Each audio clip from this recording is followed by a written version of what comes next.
Hoş geldin. Bugün masamızda Hulu ve Disney Plus'ın Victoria dönemi draması A Thousand Blows var. Önümüzde de bize gönderdiğin bir yığın kaynak duruyor. Dizinin gerçekliğini inceleyen makaleler, ikinci sezon eleştirileri, hatta bizzat yaratıcısı Steven Knight ile yapılmış röportajlar. Anlıyoruz ki bu dizi seni bayağı bir içine çekmiş. Bizim görevimiz de tam olarak bu aslında. Bu karanlık dünyanın katmanlarını şöyle bir aralamak, gerçekle kurgu nerede iç içe geçmiş ve belki daha da önemlisi neden geçmiş bunu anlamaya çalışacağız. Kesinlikle. Bugünkü sohbetimiz de şey olmayacak. Yani basit bir bu doğru, bu yanlış listesi çıkarmayacağız. Asıl mesele Stephen Knight gibi bir yazarın tarihin tozlu sayfalarından aldığı bir iki kırıntıyla nasıl yepyeni bir evren yarattığını anlamak. Yani tarihin kendisinden çok bir hikaye anlatıcısının elinde nasıl bir malzemeye dönüştüğünü konuşacağız. Bu seçimler hem hikayeyi hem de bizim o döneme bakışımızı nasıl şekillendiriyor? İşte asıl olay bu. Harika bir başlangıç noktası.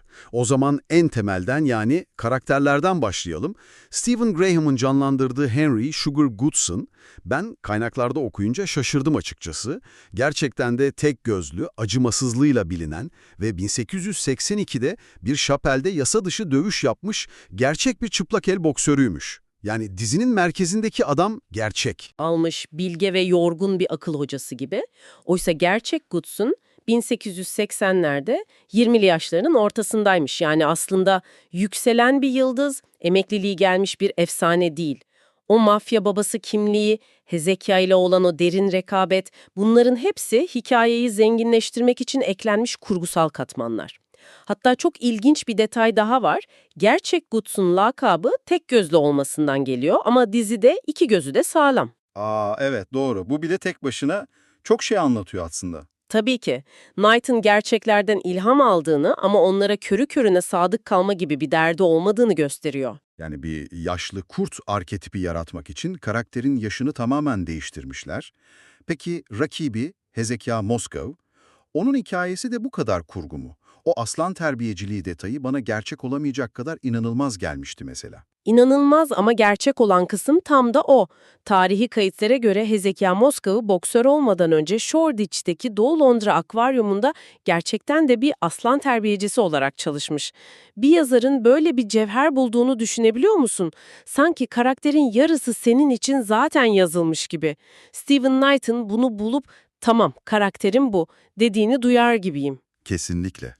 Bir boksörümüz var ama önce aslanları terbiye ediyor. Hem de bir akvaryumda. Yani bunu atlamak imkansız olurdu herhalde. Eldivenle dövüşen modern bir boksördü. Mary Carey ile bir ilişkisi olduğuna veya Çince konuştuğuna dair de hiçbir kanıt yok. O Çince konuşma detayı muhtemelen kariyerinin ilerleyen dönemlerinde Chin Hook takma adını kullanmasından esinlenilmiş. Çok zekice bir dokunuş. İşte bu tarihteki ufacık bir notu alıp üzerine nasıl bir kimlik inşa edilebileceğinin mükemmel bir örneği. Anladım. Yani elimizde aralarında bir rekabet yaratmak için hikayeleri büyük ölçüde yeniden yazılmış iki erkek boksör var. Ama gönderdiğin kaynaklara bakılırsa hikayenin tarihsel olarak en doğru ve belki de en büyüleyici kısmı bambaşka bir dünyada geçiyor. Mary Carr ve onun tamamen kadınlardan oluşan çetesi 40. İşte şimdi dizinin atan kalbine geldik. Mary Carr ve 40 Fil çetesi tamamen gerçek. Mary Carr bu çetenin kraliçesi olarak biliniyormuş ve Harrods gibi Londra'nın en lüks mağazalarını hedef alan cüretkar soygunlarıyla ün salmışlar. Dizide gördüğümüz yöntemlerde şaşırtıcı derecede doğru aktarılmış. Hani o özel dikilmiş, içlerinde gizli cepler olan kıyafetler giyiyorlar. Erkek çetelerden tamamen bağımsız hareket ediyorlar ve kendi katı kuralları var. İnanılmaz bir detay bu. Yani o dönemin ataerkil yapısı düşünüldüğünde tamamen kadınlardan oluşan, bu kadar organize ve başarılı bir suç örgütü, bu başlı başına bir hikaye zaten. Ama anladığım kadarıyla dizi burada da karakterlerin yollarını kesiştirmek için bazı özgürlükler tanımış kendine. Tam olarak öyle. Çetenin varlığı ve yöntemleri gerçek, ancak dizideki ittifaklar tamamen kurgu. Mary Carr'ın Sugar Goodson veya Hezekiah Moskow ile işbirliği yaptığına dair hiçbir tarihi kayıt yok. Yani Knight, Londra'nın yeraltı dünyasındaki bu farklı unsurları alıp normalde asla bir araya gelmeyecek bu insanları tek bir dramatik hikayede buluşturuyor. Bu zaman çizelgesiyle oynama konusunda bir karakter daha var ki beni en çok şaşırtan o oldu. Dizide Mary Carr'ın sağ kolu adeta çırağı olarak izlediğimiz Alice Diamond. Kaynaklara göre 1880'lerde geçen bu olaylar sırasında Alice Diamond daha doğmamıştı bile. 1896 doğumluymuş. Bu tarihi bükmek değil resmen kırmak demek. Çok cesur bir hamle. Çok cesur ve çok bilinçli bir hamle. Gerçekte Alice Diamond, Mary Carr'dan sonra çetenin lideri oldu ve 40 filin en karlı, en şiddetli ve en meşhur dönemine liderlik etti. Dizi onları aynı zaman diliminde sahneye koyarak aslında bize çok daha derin bir şey anlatıyor. Yani bu bir akıl hocası çırak ilişkisinden çok bir nesil çatışması. Eski usul ile yeni ve acımasız usul arasındaki gerilim. Alice'in varlığı daha en başından Mary'nin yöntemlerinin eskimeye başladığını hissettiriyor. Yani Alice tarihsel bir figürden çok hikayenin tematik bir motoruna dönüşüyor burada. Peki, ikinci sezona ve getirdiği büyük değişikliklere bakalım mı biraz da? Paylaştığın eleştiriler dizinin odağının kaydına işaret ediyor. Boks hakkında olduğu varsayılan bir dizide aniden çok daha az boks sahnesi var. Neden böyle bir yola gitmişler? Evet, bu ikinci sezondaki en büyük ve en çok tartışılan değişiklik, Steven Knight röportajlarında bu kararı bilinçli olarak aldıklarını söylüyor. Mantığı şu, ilk sezonda izleyiciyi karakterlere bağladıktan sonra artık onların hayatlarının biraz daha derinine inme lüksüne sahip oluyorsun. Odak, ringdeki fiziksel dövüşten, karakterlerin acımasız Victoria dönemi Londra'sında hayatta kalmak için verdikleri savaşlara kayıyor.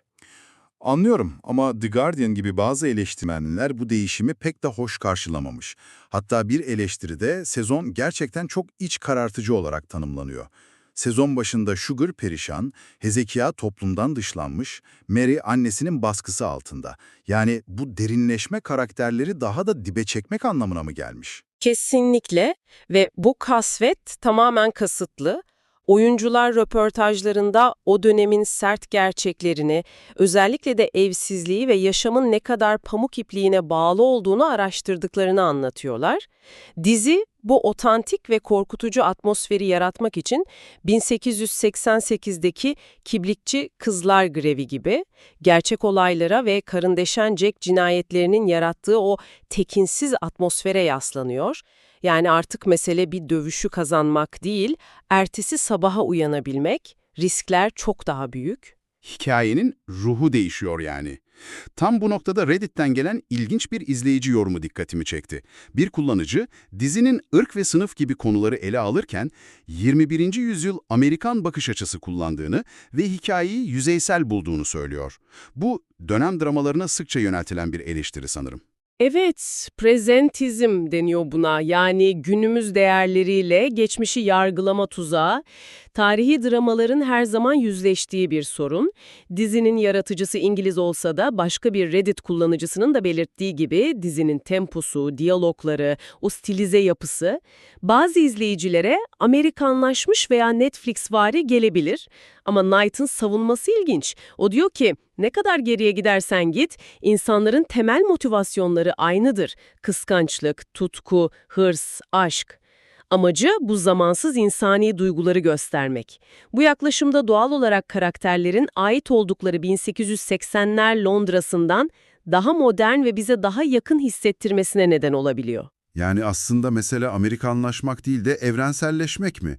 Karakterleri bize tanıdık kılmak için dönemin katı sosyal kodlarını biraz esnetiyorlar. Tam olarak bu. Knight tarihi bir kostüm olarak değil, bu evrensel dramaları sahnelemek için bir fon olarak kullanıyor. Bu bir tercih ve bazı izleyicileri hikayeye çekerken tarihsel doğruluk arayan bazılarını uzaklaştırabilir. Peki tüm bu değişimler ve tercihler dizinin geleceği için ne anlama geliyor? İkinci sezon oldukça kesin bir noktada bitiyor gibi görünse de birçok kapıyı da aralık bırakıyor. Alice Diamond, Londra'daki 40 fil çetesinin yeni lideri olarak resmen taç giyiyor. Diğer yanda ise Mary ve Hezekiah her şeyi arkalarında bırakıp sonunda bir araya gelerek Amerika'ya doğru yola çıkıyorlar. Bu hikayenin potansiyel olarak uluslararası bir boyuta taşınabileceğinin çok net bir sinyali. Hatta Knight, gerçek 40 Fil çetesinin 1950'lere kadar varlığını sürdürdüğünü hatırlatarak anlatacak daha çok hikaye olduğunu da ima ediyor. Sugar ve Mary arasındaki o bozulmuş dostluğun 3. bir sezonda onarılabileceğine dair de ipuçları veriyor. Peki, 3. sezon gelecek mi? Kaynaklar bu konuda biraz belirsiz konuşuyor sanki. Knight istekli görünüyor ama bir yandan da bir Peaky Blinders filmi, yeni James Bond filmi söylentileri çok meşgul, zaman bulabilecek mi? İşte milyon dolarlık soru bu. Dizi eleştirel olarak çok başarılı. 2. sezonun Rotten Tomatoes puanı %92 gibi inanılmaz bir seviyede. Ama günümüz yayıncılık dünyasında bu her zaman yeterli olmuyor. Geleceğe büyük olasılıkla izlenme oranlarına ve Knight'ın o yolun programında bu dünyaya geri dönmek için bir aralık bulup bulamayacağına bağlı. 2. sezonun finali bir son gibi hissetse de özellikle Alice'in yükselişiyle birlikte aslında yepyeni hikayelerin de habercisi olabilir. Toparlayacak olursak, A Thousand Blows aslında Stephen Knight'ın kendi deyimiyle tarihin atlama taşlarını kullanarak tamamen kurgusal bir anlatı inşa etme sanatı. Tek gözlü gerçek bir boksör, aslan terbiyecisi olan başka bir boksör ve tamamen kadınlardan oluşan bir hırsızlık çetesi. Bu birbirinden kopuk gerçekleri alıp onların yollarının kesiştiği ortak bir dünya hayal ediyor. Buradan çıkarılacak en önemli ders belki de şu. Dönem dramaları doğruluk ve hikaye anlatımı arasındaki o ince çizgide dans eder. Onlar belgesel değiller, öyle bir iddiaları da yok. Tarihi, zamansız insani temaları, hırs, sadakat, ihanet, hayatta kalma mücadelesi keşfetmek için bir tuval olarak kullanıyorlar. Dizinin 2. sezonda ringdeki dış çatışmadan karakterlerin içsel mücadelelerine geçişi de bu keşfi derinleştirmek için yapılmış son derece bilinçli bir tercih. Bu da sana üzerinde düşünebileceğin bir soru bırakıyor aslında. Bir dönem draması izlerken kişisel olarak çizgiyi nereye çekiyorsun? Hikayenin büyüsüne kapılmak için ne kadar gerçeğe uygunluk arıyorsun ve yaratıcı özgürlük hangi noktada seni hikayeden koparıyor? Mesela Alice Diamond'ın aslında o tarihte henüz doğmamış olduğunu bilmek gibi bir detay, senin için bu zengin dünyayı daha da ilginç kılan bir bilgi mi, yoksa hikayenin inandırıcılığını zedeleyen bir kusur mu?